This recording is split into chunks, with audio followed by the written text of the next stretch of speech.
Elon Musk now being a special government employee, which means he has top security clearance, but he doesn't have the obligations that a full federal employee has. So he doesn't have to give the same amount of disclosures. He has less conflicts of interest. And it seems we don't need to wait for Congress in order to do something about wasteful spending that's out there. He was the biggest political donor in the last election. He has billions of dollars in conflicts of interest, and we know that he is leading a power grab, also abided by and encouraged by Donald Trump and, of course, the chairwoman. Is there any sort of accountability check and balance in place that would provide any transparency for the American people? Well, all of our actions are fully public. So yesterday, Elon Musk took his son X to a press conference. I did not name the child. And I don't want to hear any more mess about our names, okay? Elon Musk recently took down the woke Democrats and The View all at once, and they're not happy about it. Whoopi Goldberg and the people on The View have decided to make things worse by mocking Elon's son, X. On top of that, woke Democrats are trying to make fun of Elon, but he quickly shut them down in one move. Before explaining how we got here, take a look at how they talk about Elon on their show. So yesterday, Elon Musk took his son X to a press conference. I did not name the child. And I don't want to hear any more mess about our names, okay? Okay? Oh. Anywho, he took little X. Funny. And little Instagram. He doesn't own Instagram. He doesn't own Instagram. He just took little X with him to a press conference in the Oval Office to defend himself against critics who say he should not have the power to gut the federal agency. Take a look. Your detractors, Mr. Musk, what? including a lot of Democrats, say that you're orchestrating a hostile takeover of government and doing it in a non-transparent way. The people voted for major government reform. There should be no doubt about that. That was on the campaign. The president spoke about that at every rally. Is there any sort of accountability check and balance in place that would provide any transparency for the American people? Well, all of our actions are fully public. So if you see anything, you say, like, wait a second, hey. I'm confused as to why they won't let anyone criticize or share a different opinion. But when it's their turn, they have no problem saying whatever they want. Just wait and see the hate they're about to throw on The View. Okay, just before we even say anything, I want to say over the last decade, last 10 years, Musk companies, SpaceX and Tesla were awarded at least $18 billion in federal contracts, according to spending data. And since the president's election, his net worth has increased $64 billion, or nearly 25%. So, yeah, I'm going to say, you want to cut something? Cut some of the stuff you're taking out. Yeah. Now they're saying Elon is taking their money? How do these people not get that Elon only has access to the files, but he's not in control of the money? That's fucking amazing. And then this other thing about Elon. Elon's going to steal everybody's money. He has $400 billion. I'm telling you, he's not going to steal your money. I'm telling you, that's not what he's doing. What he's doing is, he's a super genius that's been fucked with. Okay? And when you've been fucked with by these nitwits that hide behind three-letter agencies, and you're dealing with one of the smartest people alive, and he helps Donald Trump get into office, and he goes, I want to find out what kind of corruption is really around. Well, you fucked up. You fucked up and picked the wrong psychopath on the spectrum, because he's going to hunt you down. He's going to find out what's going on, and that's good. That's good for everybody. Not good for anyone, and it's exactly why the woke Democrats are freaking out.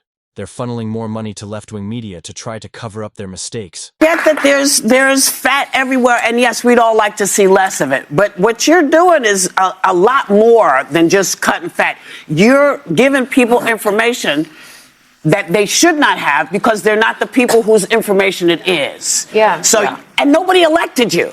Yeah. That's the part. That's the part. That's the main part. You know, Whoopi, to your point, Whoopi, about all these government contracts, the billions of dollars that his companies have, his 6 companies have with the U.S. government. What is also very interesting is the cutting that he has done with the federal agencies. Those very same agencies have 32 continuing investigations, complaints, or enforcement actions against his companies. Those are the agencies and the people that he is cutting. So all of it is inuring to his benefit. And what is really rich to me, again, is that he is not elected, and he is talking about our American democracy. A man who grew up in South Africa during the apartheid era, benefited from apartheid. And apartheid is the very antithesis to our American democracy, because in South Africa today, there is, 81% of South Africans' population are Black Africans. Yet only 4% of those Black Africans own the land. So this is the person that's supposed to be teaching us about democracy. Don't see how Elon growing up in South Africa has anything to do with this. Are you saying he should have just refused to be born there? Come on, Sonny. You can do better than this. And as for what you said, no one elected him. Just watch this evidence of what he's talking about. Sure, I would love for Elon Musk to come to the briefing room. That's why we had him go to the Oval Office yesterday, where I think he provided great answers. He was speaking in layman's terms, speaking common sense to all of you in the media, but also to Americans at home. But I would say especially to all of you in the media, because I think it's a real fallacy that there's this alleged lack of transparency when it comes to Doge. President Trump and Elon Musk have been incredibly transparent on what Doge is doing.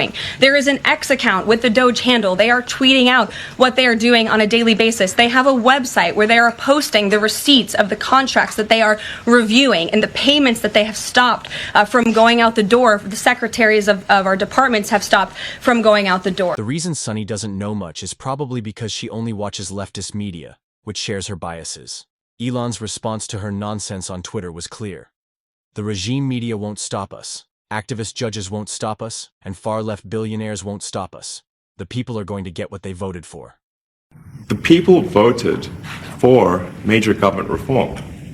There should be no doubt about that. That was on the campaign. The president spoke about that at every rally. The people voted for major government reform, and that's what the people are going to get. They're going to get what they voted for. And a lot of times, people that don't get what they voted for, but in this presidency, they are going to get what they voted for. And that's what democracy is all about. The view, democracy, seems to be all about diversity and equity. That's the only reason they're here. And they're not the only leftist media outlet trying to take down Elon Musk. Just look at how this CNN reporter called him out, and Elon's response was brutal. He simply wrote, "Made them say my name." The disruptor-in-chief, Elon Musk, who apparently has adopted the alias, at least he changed his social media handle to Harry Balls, tweeted this morning, "Democracy in America is being destroyed by judicial coup. An activist judge is not a real judge." And if you think this is just fake news, take a look at this video that Patrick Bet David posted. Rob, if you don't mind playing this clip, I just love this clip because it kind of goes to what Cuomo said. It prompted me to watch this clip. We're not going to get into it, but this is what Scott Jennings, who is the current owner of CNN, he said this. If you want to play this clip, go for it. Go ahead, Rob. What is currently the dumbest strategy in politics, which is Democrats taking the 20% side of every 80-20 issue in America. USAID, people want this pared down. They want it streamlined. They want to know where the money is going. Democrats have a meltdown. Today, Donald Trump signs executive order on keeping boys out of girls' sports. Democrats take the 20 side of that issue as well. All these issues, this is like Trump's superpower, finding a bunch of 80-20 issues, getting on the 80, and everybody who's sort of reflexively against him gets on the 20. And now the Democratic Party has like a 31% approval rating. This is why. If you're wondering whether this man stayed at CNN, yes, I'm just as confused as you. And those Democrats don't even care about their ratings. They're too focused on obsessing over Trump's ratings and calling them fake. $50 million on condoms in Gaza. It's not even Gaza in the Middle East. It's Gaza in Mozambique. They didn't even know that. And the number was wrong, too. And then he goes on, Elon Musk goes on and said, well, I made a mistake. Meanwhile, you perpetuated the lie for the past 2 weeks, just like they did about these Haitians eating cats and dogs. Lies, lies, and more lies. And then it goes out there that there's a meme going around that I have to show. Look at this. Show that picture of of the boy in the office. This is little kid, he's adorable, little Elon Musk's son, saying to Donald, "Why are you sitting in my daddy's seat?" What he has said, he is the shadow president. Listen, you said Elon Musk is the shadow president. What I need from them is I need them to really figure out how to keep my information. You know, you have all these things that come up on television. They say if you want to protect your information, and he's got these people going through your stuff. You don't know who these people are. Some 19-year-old kids. Yeah. Now, I like 19-year-olds. I know a lot of 19-year-olds, but I would not give them my personal data. If your data doesn't fit their narrative, they just ignore it because they don't think it's important. In response, Elon Musk posted this on his Twitter, quoting what happened to them. We don't need to wait for Congress in order to do something about wasteful spending that's out there. We haven't seen as much action out of Congress as we'd like, and that's why we launched on our own initiative the campaign Cut Waste. And we're going to keep on finding every possible way that we can do that, even if Congress is not acting. There you go. Democrats say it's not fair when someone else does it. Let me know what you think after watching this video. Please like and subscribe, and don't miss this legendary video at the end today. Me and Daniel both got emails from Doge, Elon Musk, informing us that we've both been terminated. What are we supposed to do? Daniel just bought a house 2 months ago, and me and my fiance are expecting. I just got off the phone with her like 20 minutes ago, and we work in the healthcare field. It's like, this goes beyond just how it affects us. It's going to affect everybody around the world. I worked at the NPFA for almost 9 years. All I know is the National Pillow Fluffing Association. That's it. I am the National Pillow Fluffing Association. It's been the greatest honor of my life. And that's it. Before my pension, before my tenure, I'm done. There's going to be an epidemic of stiff necks in this country beyond. Are you happy, Elon? Like, this is all I know. This is all I fucking know. You know how hard this is? Do you know how fucking hard this is? My back is tight. My fucking arms are fucking tight. And look, you think that's fucking easy? You think I want to be down here QCing his work? Yeah. I don't. You guys are gonna fucking miss us when we're gone. You think this is fucking easy? Try to figure out the right fucking love this.